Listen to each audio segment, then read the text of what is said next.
what is our favorite horror franchise? What say you, Nick?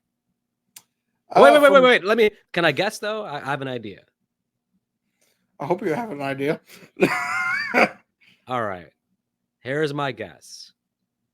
And I mean, it's clear it has to be the answer, right? Your favorite horror franchise. Remember, there's only one correct answer. The Troll franchise. You got Troll and Troll 2. Come on. Am I right? Am I close? What say you? Come on. Troll 2. So Vic, Troll 1. Vic has been canceled. It is just me from now on. And I'll even have some guests on every now and then. Most likely my wife, because she's the closest to me. So my pick is Nightmare on Elm Street. Ah, okay. All right. Predictable, maybe, but I get it. Freddie, Predictable? I know that. Okay, hold on. I can easily pick yours. I know that Nick is a huge. It's safe to say Freddy's also your favorite horror icon, right? Yes. Okay. Now I'm going to go ahead and suggest yours. Okay. Okay. So, okay. You like cornfields. You like little kids with sickles. And the one that walks behind the rose. Your favorite franchise is Children of the Corn. Oh my God. Children of the Corn.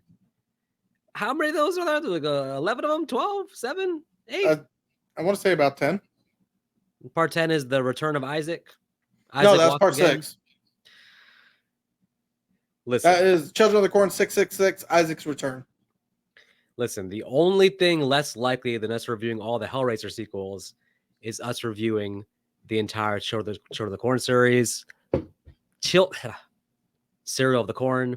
Cereal of the Corn. Cereal of the Corn. They are children. They like cereal. I do like the first one, but no, Nick, that's not my favorite horror franchise. Not even close.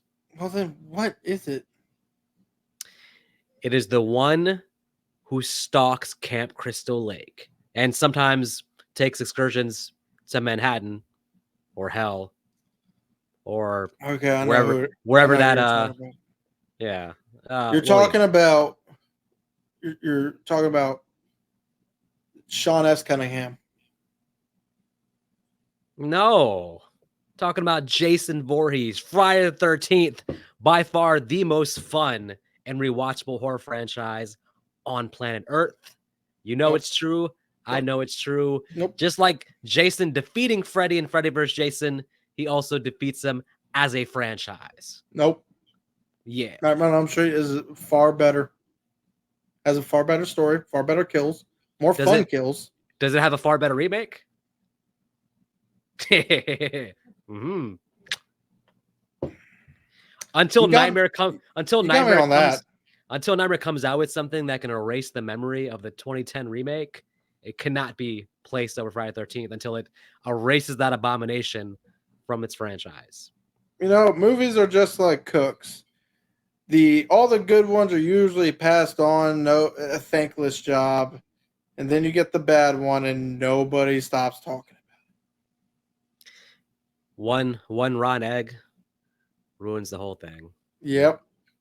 And don't get me wrong, Friday the 13th has its share of eggs, despite the internet push to make A New Beginning appear to be some kind of cult classic or underappreciated gem. In my opinion, New Beginning, outside of the remake, if you put all the movies like on a tier list, my worst ranked one might be New Beginning outside of the remake I'm talking about.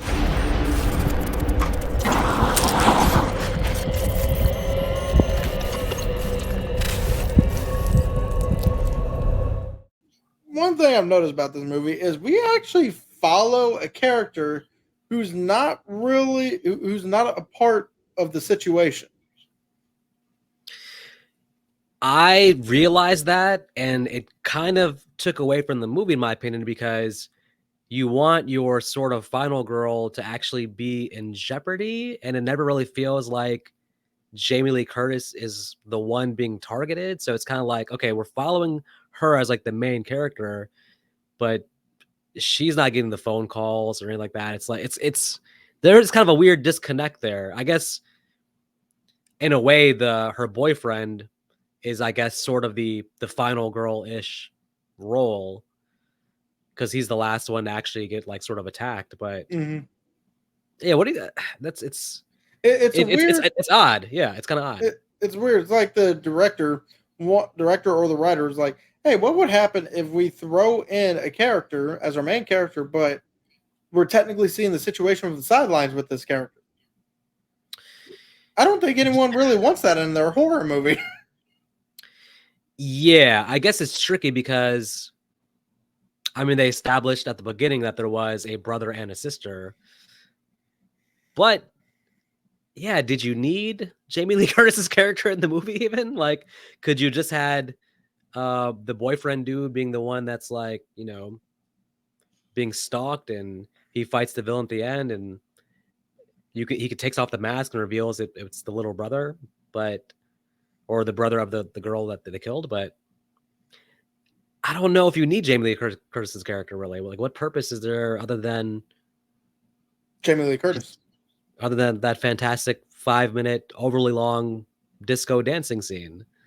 Well, yeah, I mean, listen, if you have Jamie Lee Curtis, I actually read that the movie was having trouble getting financing until Jamie Lee Curtis signed on, and then it was a go picture. Hmm. So there's a lot of weight with her being in the movie, but her character mostly doesn't have anything to do in this movie. So it's kind of like not one of the better final girls. I didn't, even though obviously what they did to the girl as kids was absolutely horrible. And there definitely should be consequences and repercussions for that. As far as the adult girls as teens here, I didn't really dislike any of the characters per se. Even the one that's supposed, even Wendy's kind of supposed to be like kind of a villain. I didn't think she was that bad. I thought she seemed like a reasonable person. So for me, I think I do like the fact that they do make all our characters that was involved in the accident grow up to, in a sense, be extremely nice people. So that way we have a reason to like them now. Yeah, you could have gone the other way and tried to make them as unlikable as possible, and I think that would have been a mistake. Mm-hmm. Like I said, for the most part,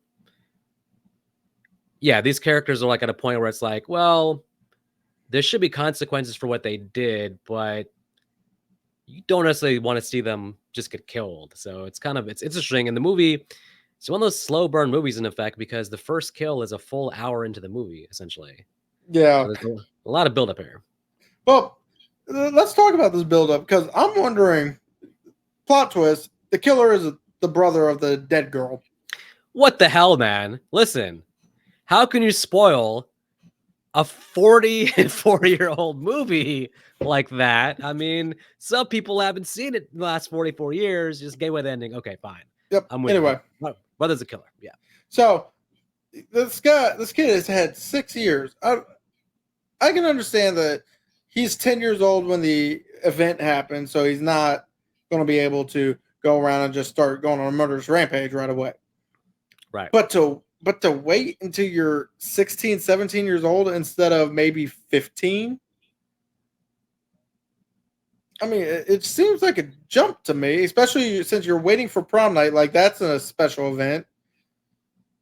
Like, well, the whole thing is a jump because the most realistic possibility here is him just going home and telling his parents what he saw, telling his parents what happened. He knows his dad's like in law enforcement. Like, no, his dad isn't. Nick's dad was. Oh, well, yeah. His so basically, dad's the principal of the school. Oh, sorry. Well, yeah, but still, tell your father, tell your parents, tell your sister. That all makes way more sense than be like, in 6 years, I'm gonna kill them. What? Yeah. I mean, I'm guessing he was thinking 6 years time because we learn throughout the movie, we do learn that he can at least fight. So maybe he was waiting. So I'm guessing because, Nick is, I'm guessing a jock. We don't really know what sport he plays. Right. But I'm assuming Nick is not a pushover. No, I've seen them side by side in the movie, and Nick is definitely like a bigger, stronger person for sure. Maybe that's it. Maybe it's literally just the idea of I have to get to a point where my physical strength is enough for me to actually kill these people. But yeah, the brother twist, predictable but kind of silly, and that especially even more so in hindsight means that Jamie Lee Curtis is really in no jeopardy here. At no Right. point, at no point is the brother going to kill her. So it really puts a spotlight on how she is in no trouble at all in this movie. So I guess since we kind of jumped the gun, we didn't talk about the event in question that started everything, and that is when these kids were 10, 11 years old, they were playing a version of hide and seek. I'm guessing called "The Killer Is Coming." A scary, diabolical version that seems way too intense for kids of this age, I would say. Well, I'm trying to figure out. Okay, you're 10, 11 years old. I understand that. Y'all probably didn't like this. You didn't like Robin. You're mad that she interrupted your game, even though she didn't. Your precious hide and seek game. Seriously. Right, and so y'all decide to. So they decide to bully her to the. Usually, bullies when they see that it's about to start getting dangerous, usually stop to at least let the person go. I Or mean, like they back her up into a really when bad position. Granted, the window is closed, so from their perspective, they think she's backing up into a closed window. They don't know that the window is going to collapse and she's going to fall right through it, basically. and then the second window collapses on her and makes it look like a murder, which is where we get our red herring from. Right. And Exactly. but yeah, and then the kids are getting scared. I understand that most likely in the 1970s they probably have seen enough to know that to believe that they would be in trouble, even though as kids this young, they'd probably get a slap on the wrist if they turn themselves in, maybe some juvie time for Wendy. I I don't yeah, I don't think they there would have been much of a it I don't think they would have actually gotten in trouble if they said something. well, the truth is, yeah, they wouldn't get in trouble because think about this. Nobody pushed her out the window. She fell backwards in the window. They're not going they wouldn't get charged with anything. If anything, what they should have done is they should have just basically told what happened. If you tell the exact story, because nobody physically pushed her, I don't think they're actually on the hook for anything. Well, And then you don't but have to do this weird cover up business. well, actually, I think there would be some consequence because at that point, I believe it would be considered involuntary manslaughter. Because yeah, you didn't mean for a person to die, but they still ended up dying in the process. Don't you think it'd be all about how they would describe what happened, basically? If they said something like we were all standing in the room and she just backed up into the window and fell. Obviously, maybe it doesn't make sense if they describe it that way, but it feels pretty. They're going to be the ones giving the story, right? So it's kind of like I feel like it depends on what they tell the adults. I mean, the other thing they could have said is she asked to play the game with them. They all agree. They agreed. She tried to do something that she saw one of the other kids do, slipped, fell, and that's when it happened. And what Alex would have seen was them looking out the window, be like, "Oh shit!" Well, that's the other wrinkle is that if they go and give a story, basically, they don't know that Alex is going to be like a witness there. He's going to say something about what he saw. But again, yeah, what did Alex see? He just saw his sister fly out the window, right? And So, then the other kids sticking their heads out the window, looking at the body, which so means you, which means Alex you'd did, of think course, they play would with. have known. Yeah. Well, yeah. Wait a minute. Where the hell? Where the hell is Alex at when they look out the window? I Why? don't know, but if he was able to see them out the window, I mean, granted, So what happens? What happens if they see Alex? So Wendy turns to them to make the plan, right? And she's like, "All right, now there's one other thing though. We gotta go. We gotta go kill Alex. Who wants to go kill Alex? This whole plan I just gave you is gonna be ruined because Alex saw what happened. We gotta go kill him. So so I'm that's the only guessing. thing. So now that we're talking about it, I'm guessing the way it actually happened was Alex was walking back, saw her fall, and then the kids had already left. But since he had seen them in the building beforehand, he put two and two together of who was responsible. But for a 10-year-old, that may be a little reaching. But I mean, it's the only way I guess. I feel like for him to be that filled with rage and revenge, it feels like he definitely had to see something that made him think that they were responsible. That's the only thing. If it's just seeing his sister fall out the window and then he's like, "Oh yeah, she was in the building with them," you could have just said, "Okay, she was playing hide and go seek and she hit against the window and then just fell out the window." There's like so many scenarios. It feels like he had to see something to be like, "Oh, they did it." I don't know. To be that filled with rage and like want to kill them. If you don't know the story, then I don't know. I feel like he saw something. But to your point, maybe he saw it and then he runs and hides somewhere so that when they look out the window, but I mean they look out the window right after she falls, pretty much. So yeah, so they should see Alex somewhere and it's a pretty open area. They should see Alex somewhere in the distance, be like, "Oh my god, my sister." It actually doesn't really add up. It looks like after they left, Alex came and found the body, pretty much. And then you're right, we put two and two together, I guess. But there's another thing that doesn't add up in the story, and this is kind of going away from the kids now because I don't think there's much we can really discuss here anymore. And that is the phone calls that Alex starts making, because the next scene we see him in, he's with his dad. Then we know he's at school. Then all of a sudden he's in a random basement making phone calls. Well, he cut class, and I mean, what's more important, calling these girls and threatening them, or geography? Well, to be fair, I guess school hadn't started yet because these girls aren't even at school yet. He's calling their homes. Yeah, what the hell, man? What is this timeline, right? And was he using his voice, or was that like a ghost face, like a voice changer thing? I'm guessing he can, because for someone his age, that voice got pretty deep there. Well, I guess Kelly, I'll see you at the prom, Kelly. Okay, Ghostface. Also, we gotta probably go off the fact that this movie is throwing us a red herring. The police believe that the girl, because there was a piece of glass stuck in her throat, girl was murdered by a sexual predator,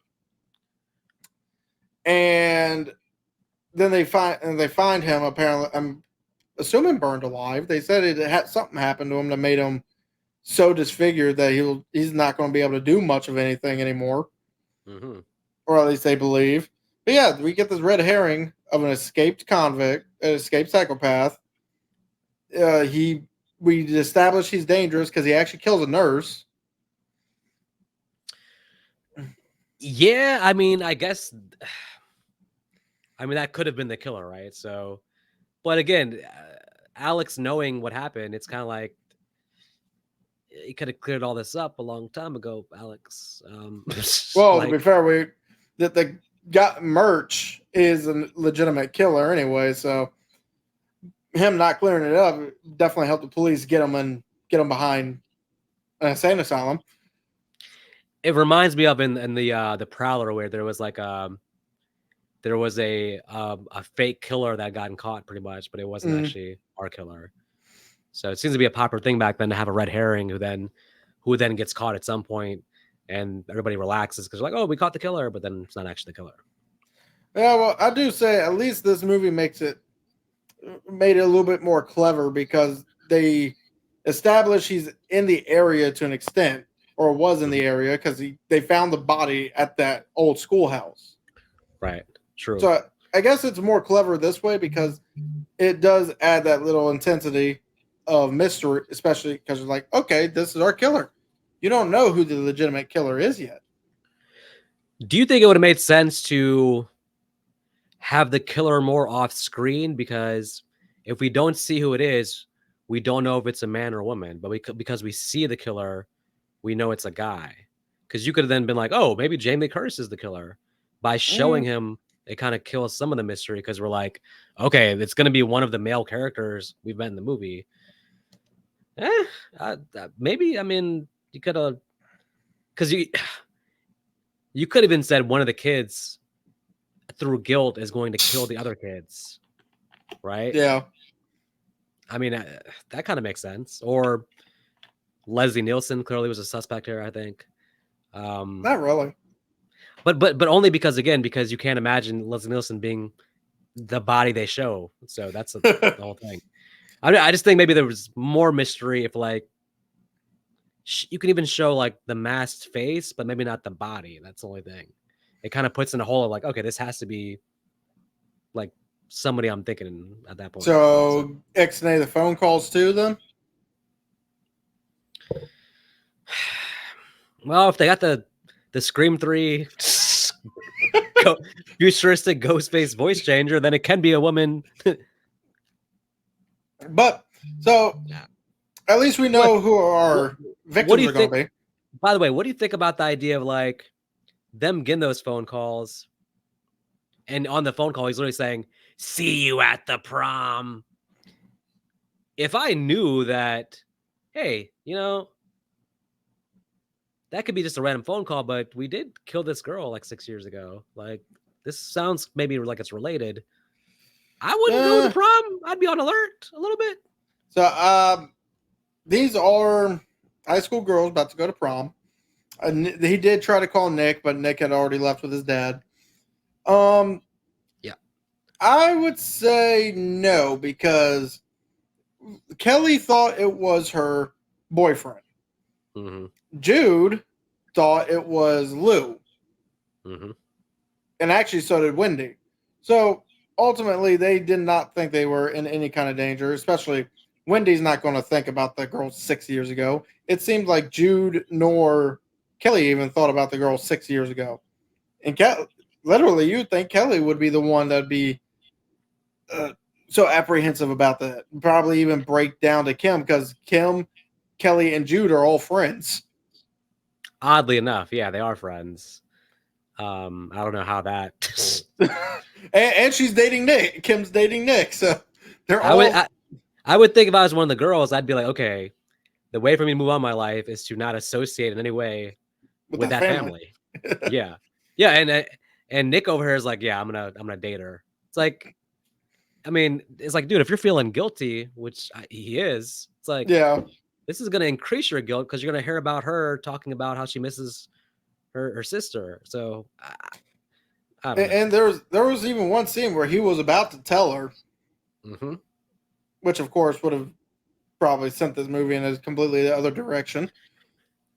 There's pretty good in this first hour. There's pretty good character stuff. I just don't know.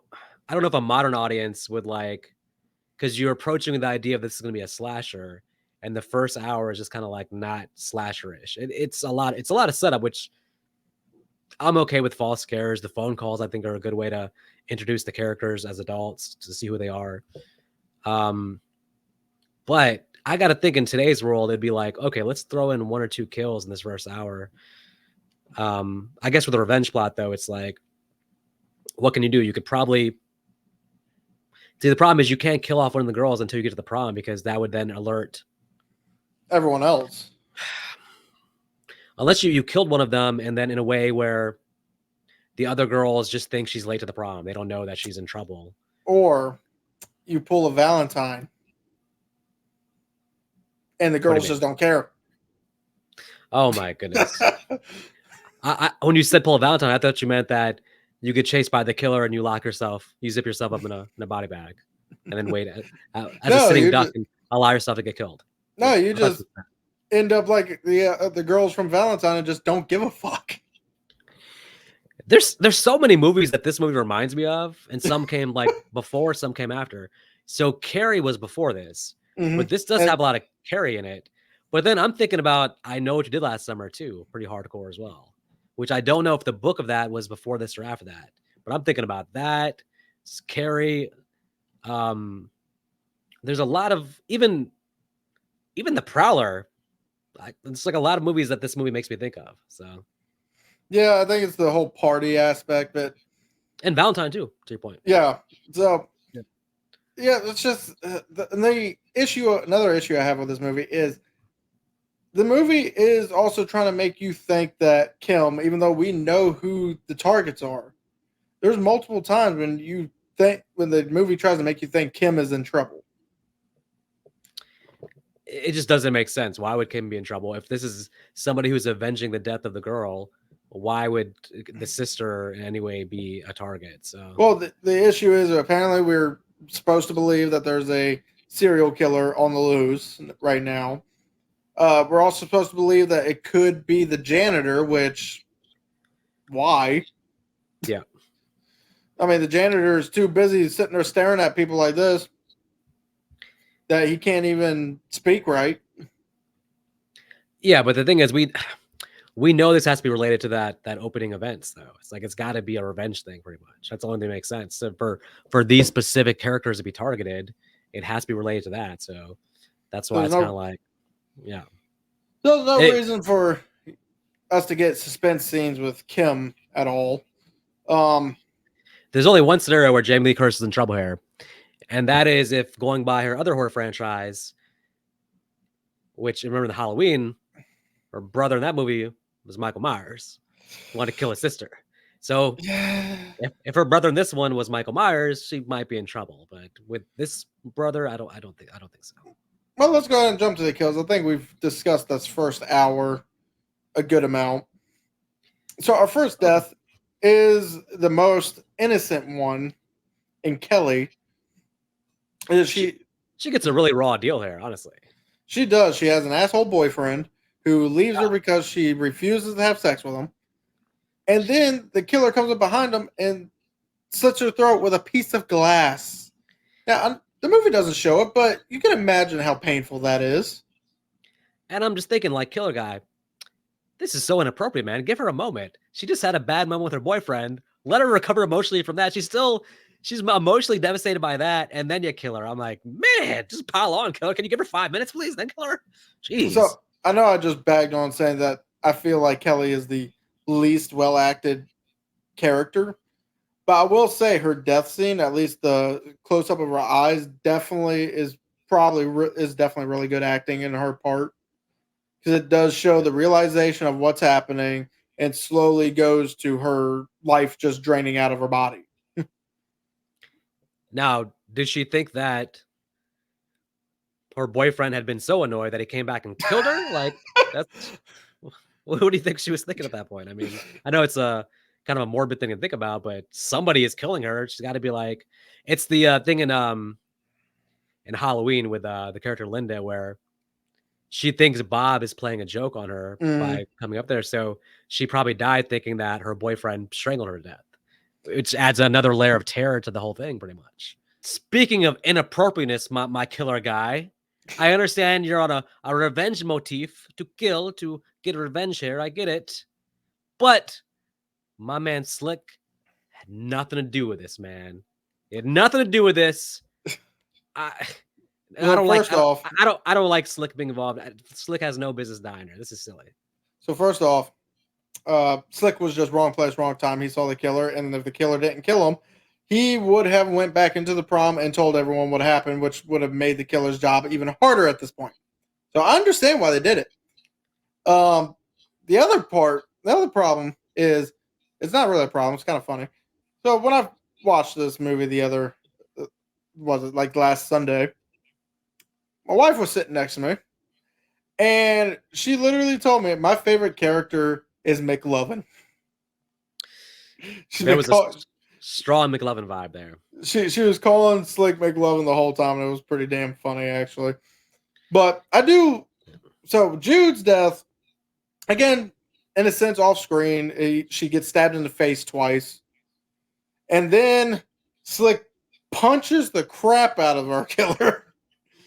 Well, the killer drops his weapon after stabbing June, drops his weapon, and then starts to make his way in the van, which again, online, I looked this up pretty because I was reading some Reddit discussions about the movie, and the theory is that apparently a lot of people believe this is the idea that he dropped the knife because he actually wasn't then going to try to kill Slick, but then it's like, well, what is he getting into the car then for? He's clearly approaching him, but it's like, why would you drop your weapon though? It's like you would obviously go in there with your weapon. So it does it's kind of a mixed signal of like, well, what was he doing then? So Either if way, he did, Slick wasn't having either way, but so if it was not to kill Slick, it was to then probably get on top of him hit him really hard in the face to the point where he's knocked out, or strangle him out. Either way, make sure The he's problem out so he is can't go into the prom. I don't see this dude winning a physical confrontation with Slick. I see Slick beating his ass.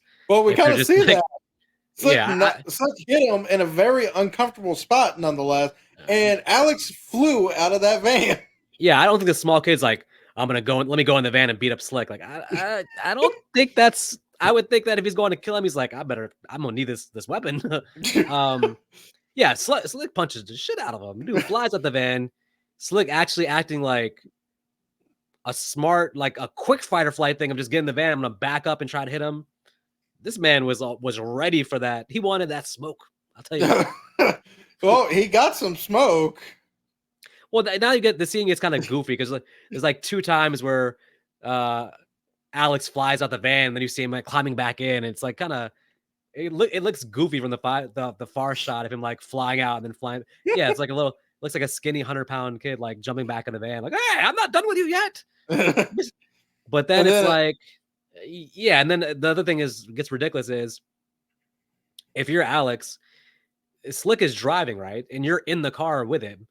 Why would you be like going and messing with the wheel and stuff? Like you're trying to make him crash, but you're standing in the front seat with no seatbelt on. My man, if he crashes, you're probably going to be feeling the ramifications of that. Like you're going to make him force him to drive you off the cliff with you in the car. Like I don't. It's kind of silly. So for me, I found it entertaining, but I think it was kind of edited weirdly because I personally, out of the 3 times I've seen this movie, did not see Alex get out of that van right before it went off the cliff. Mm-hmm. So I'm just wondering, like, did Slick like get him in the struggle, get him back out the van, didn't notice a cliff and went off by accident, or did Alex get the van directed towards the cliff, jump out without, and then Slick not realize the cliff? I kind of like the first one better. maybe it's the editing, but it felt like they did something that made no sense to me. It made it seem like he sees the cliff, but then the brakes don't work. Like he's clicking on the pedal, and like, I'm like, oh, okay.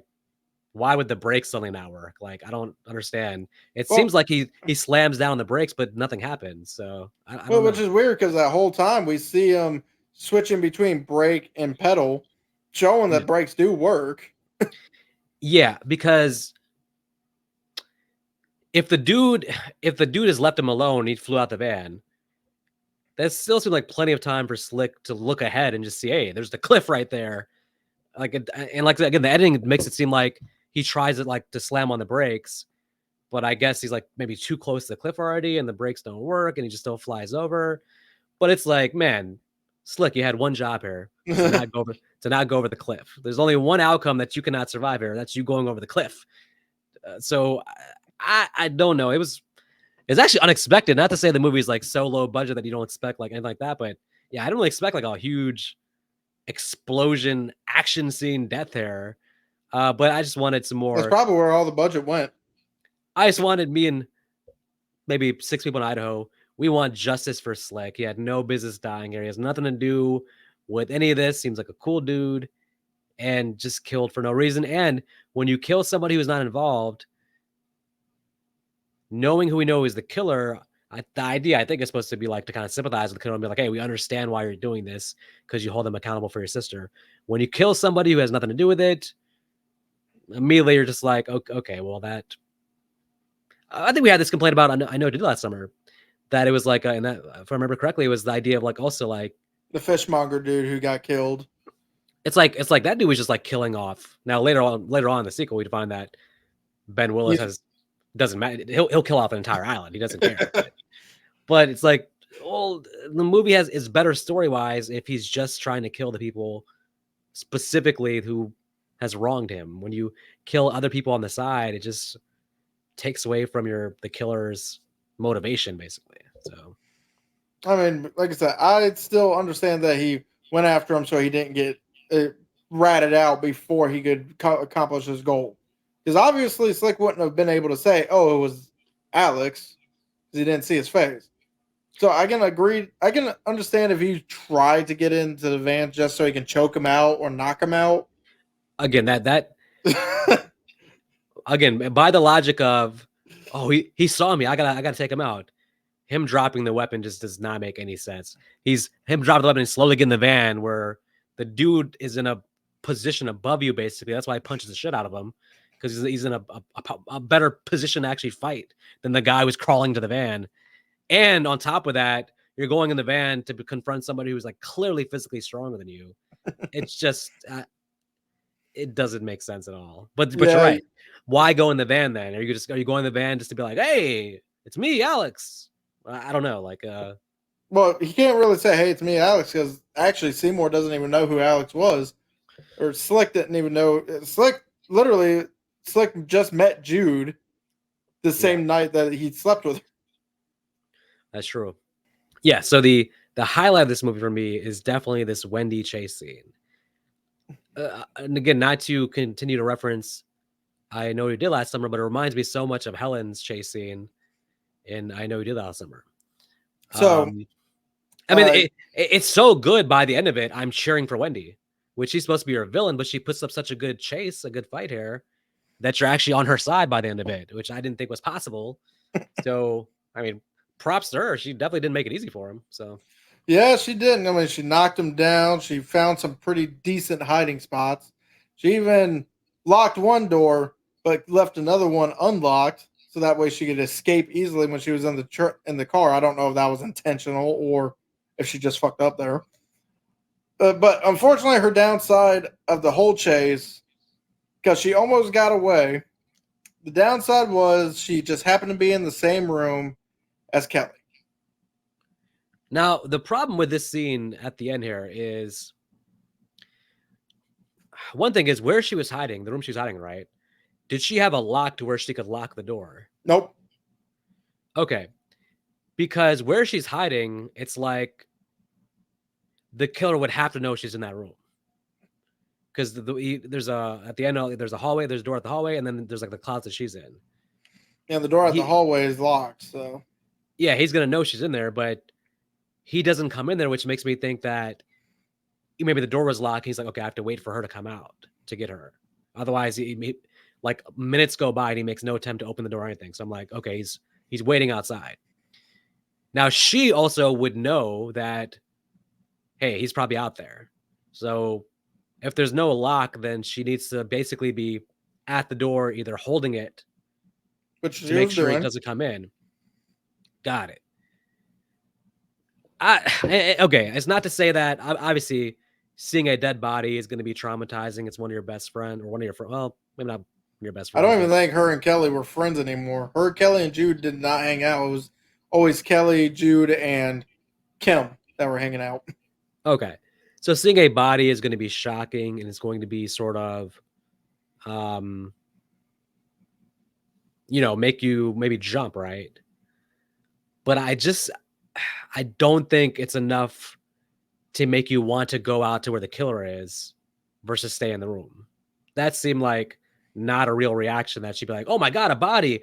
I'm going to jump in the hallway where the killer is. So that kind of, I mean, maybe her just brain wasn't thinking, but that felt kind of like a lazy way for her to die. I just don't think I don't think she would have came out the room. Honestly, a lazy way for her to die is the fact that they did not show her get chopped up into little pieces. I understand you're Yeah, a low budget they movie, but she is also our pseudo villain well, gore wise, the movie, like I said, they do like a weird cutaway thing that doesn't make sense.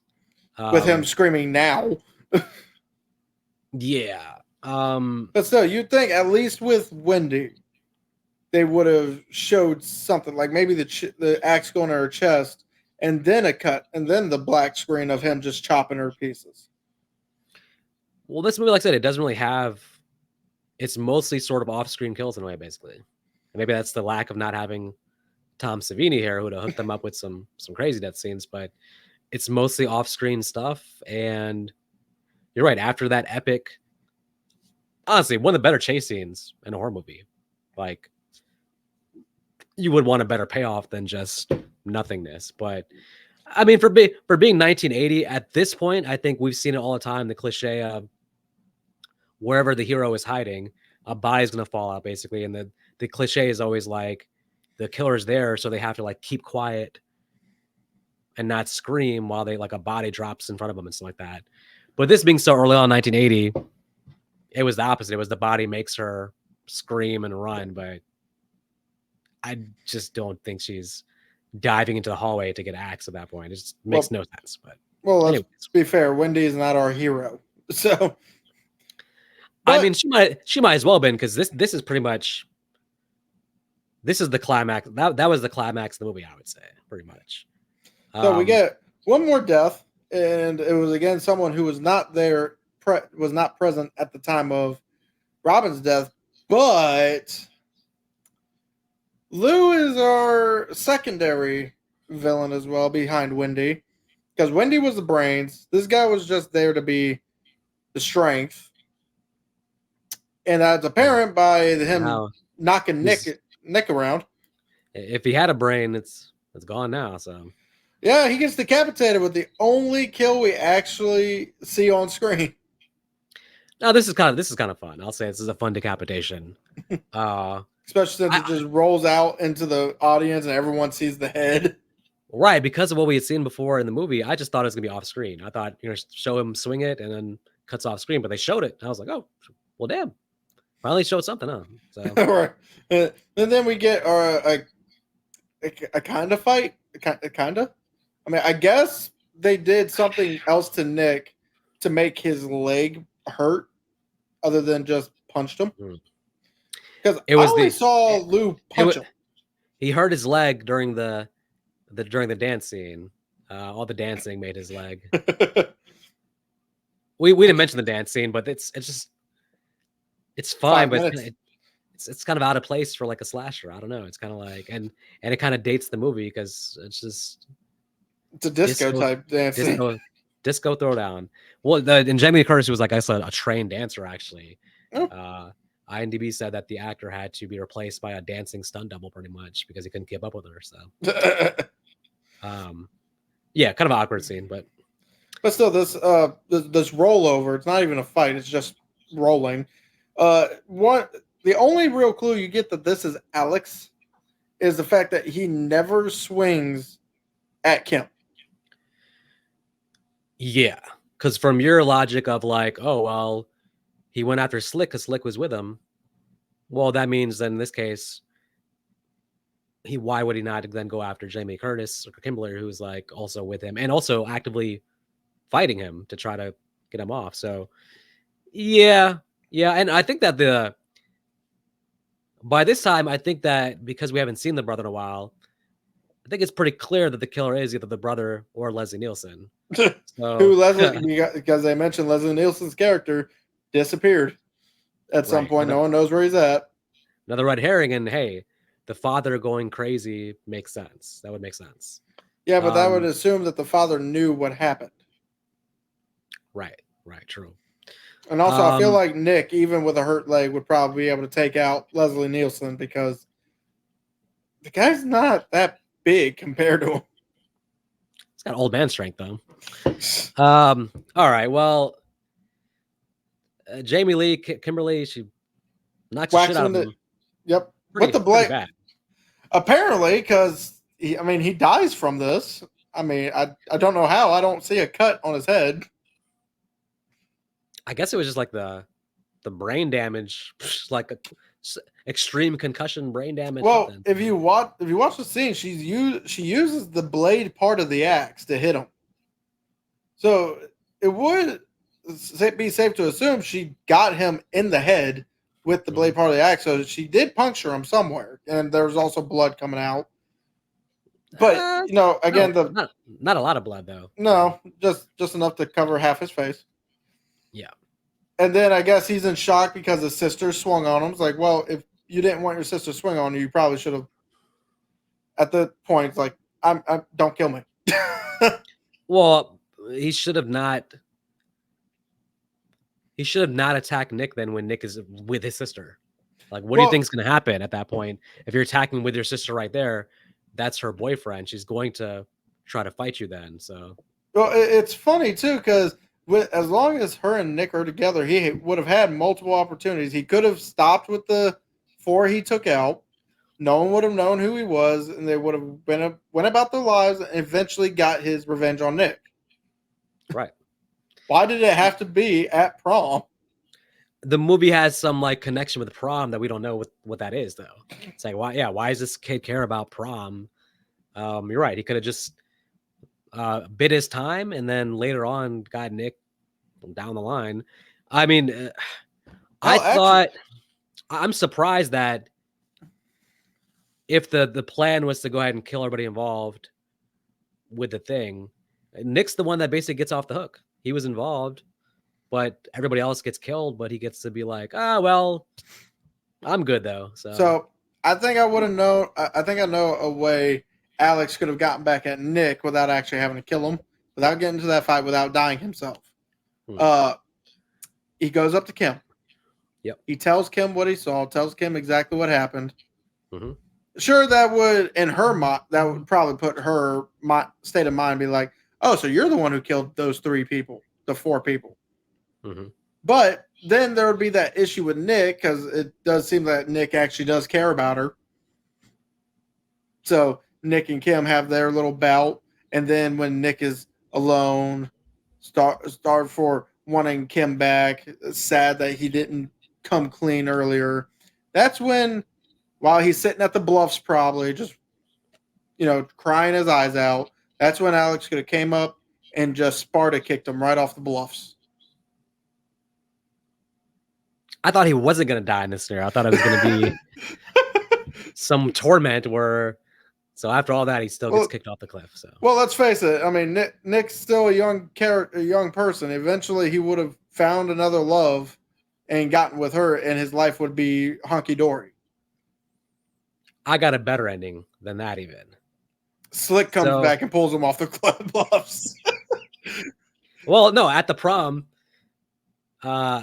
he knocks Jamie Lee Curtis off the back, so she flies to the ground, hits her head, she's unconscious. He goes to kill Nick, and here comes Slick saying, you thought you got me, but I jumped out the van too at the last second. Justice for Slick. That's all I'm saying. Or Slick comes back looking like Cropsey with a pair of garden shears.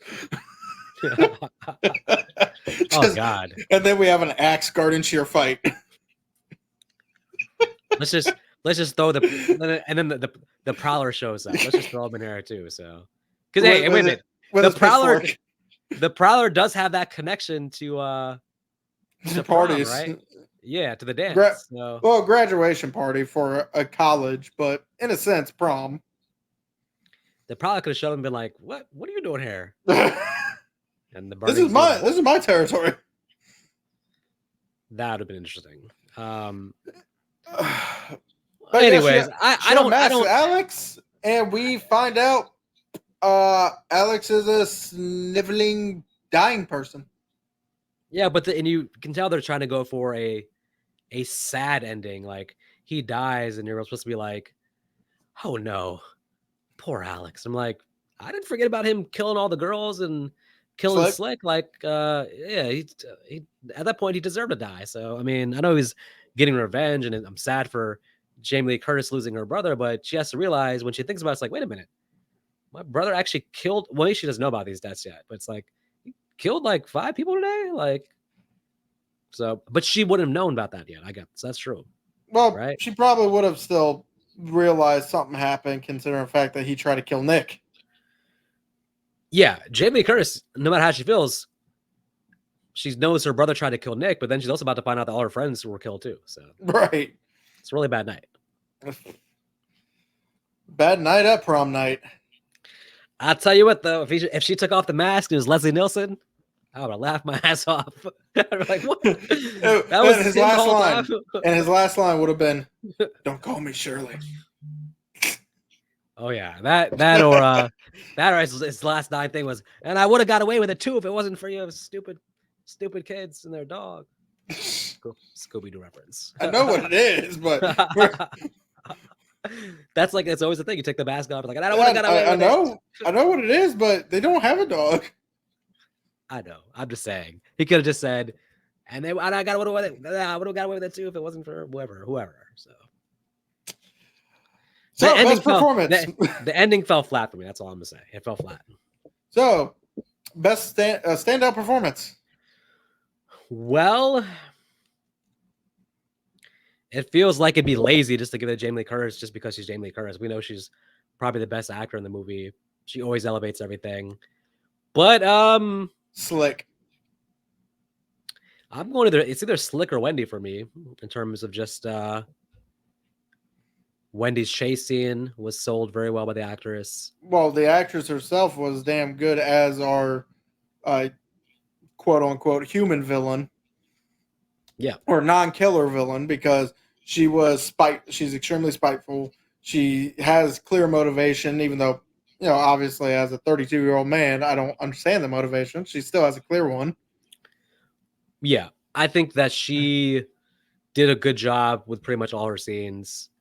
Like I said, I was on her side by the end because she put up such a fight. So, but yeah, her or Slick. Slick feels like a character who's like in a different movie, pretty much.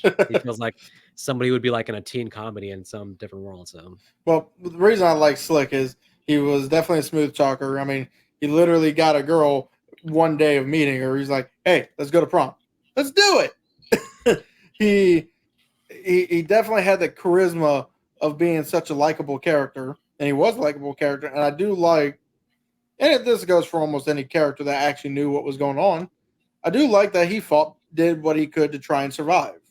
It wasn't just sat there and let the killer get to you. All that work just to go over the cliff. I also love the fact that he hits the killer. He hits Alex, and Alex just flies out the van.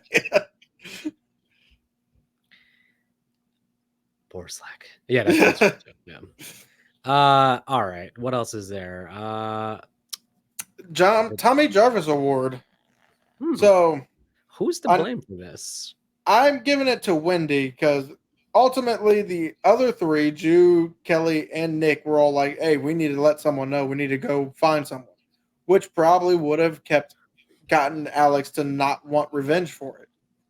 However, yeah, I'm going to go in a different direction on that, but Wendy, she's like, "No, we go to the cops. We go to jail.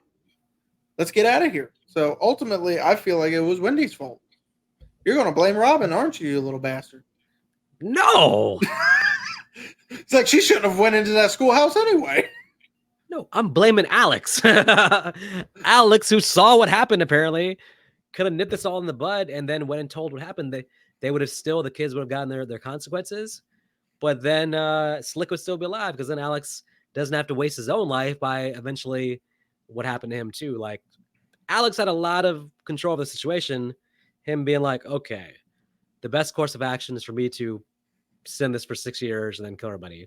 It's the dumbest scenario possible. So I'm with you on Wendy causing the original thing, but it's at most 50-50 with Alex, who then himself turned this thing into a crazy thing. So, all right.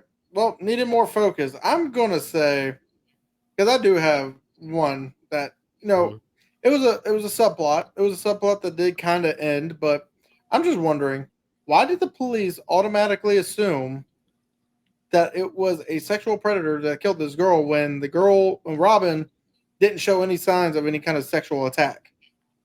Like her clothes weren't ripped. She was inside an abandoned school, but I'm also assuming that the parents knew their kids played inside that abandoned school. Which, not to say makes them terrible parents, but if it's going to be an abandoned building with things like that, like broken windows and stuff like that, it's like pretty ridiculous. Well, yeah, but still, it's just, I'm wondering what the stretch was because I didn't see any. Maybe if her clothes got ripped along the fall when she fell and her clothes got ripped to an extent, I could agree to that. I'd be like, okay, I understand your point, and we also don't know merch. The problem is we're describing is like it's almost like it's a little bit too dark to put that in the movie though. Like, oh, let's suggest that the kid was raped or something like that. It's like, well, that's what the movie did try to suggest. Well, yeah, it's pretty ridiculous. And basically, it's like a really overbearing way to get to having a red herring, pretty much. When you could have found a way to have a red herring probably a little bit easier than this weird scenario they came up with. So Yeah, I know exactly how they could have had it. Uh, I mean, in a sense, it's the same thing what Prowler did, but Prowler did it wrong. This one, they did it. They actually did it right without. If they would have, they could have just said, "Hey, escape convict. He is dangerous," and then you find that body in the school. It's like, right, okay, so you got the red herring right there.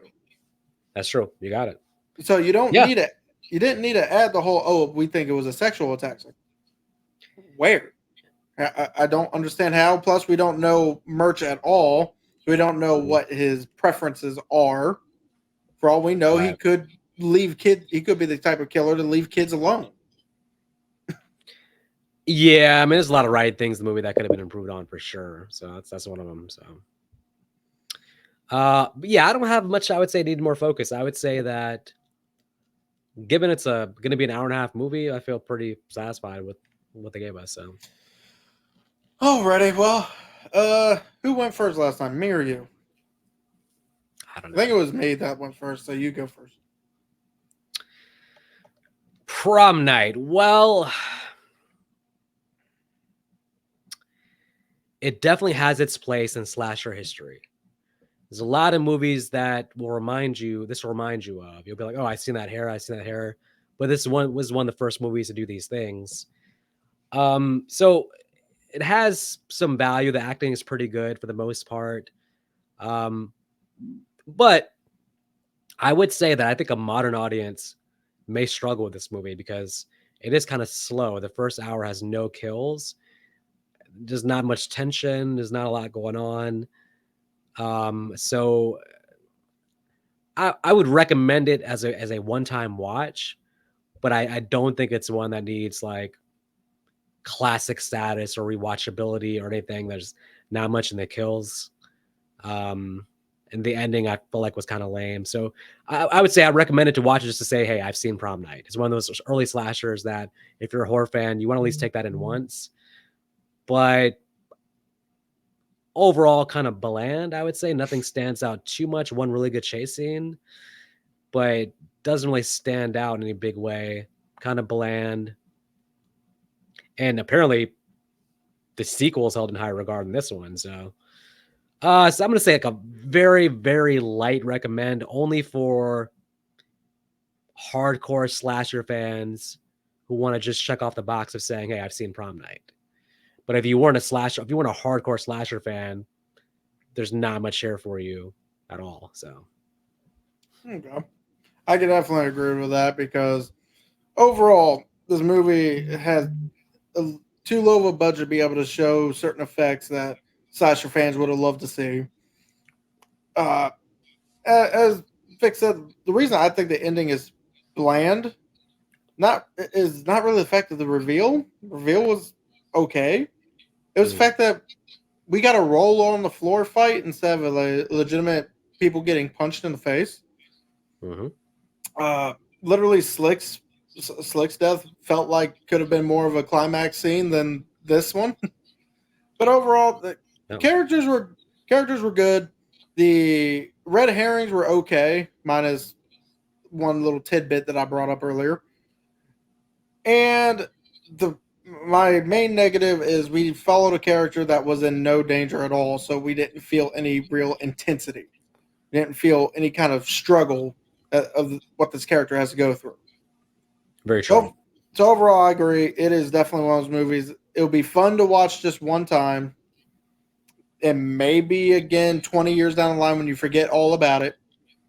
But overall, it's bland enough to where you're probably not going to need to watch it any more times than once. Yeah, and think about it. I mean, it's like everything the movie's giving you, there's better versions of that and other things. Even if I wanted to be like, okay, let me watch an epic chase scene, there's been better chase scenes since then. You can just watch I Know You Do Last Summer. Um, everything the movie's providing, it's like kind of like it's early on, but there's been better versions of this kind of movie done, I feel like. Um, and so yeah. But historically speaking, I understand its significance and I think a one-time watch is pretty good. So And as always, folks, you don't have to go home, but damn, you got to stay away from prom.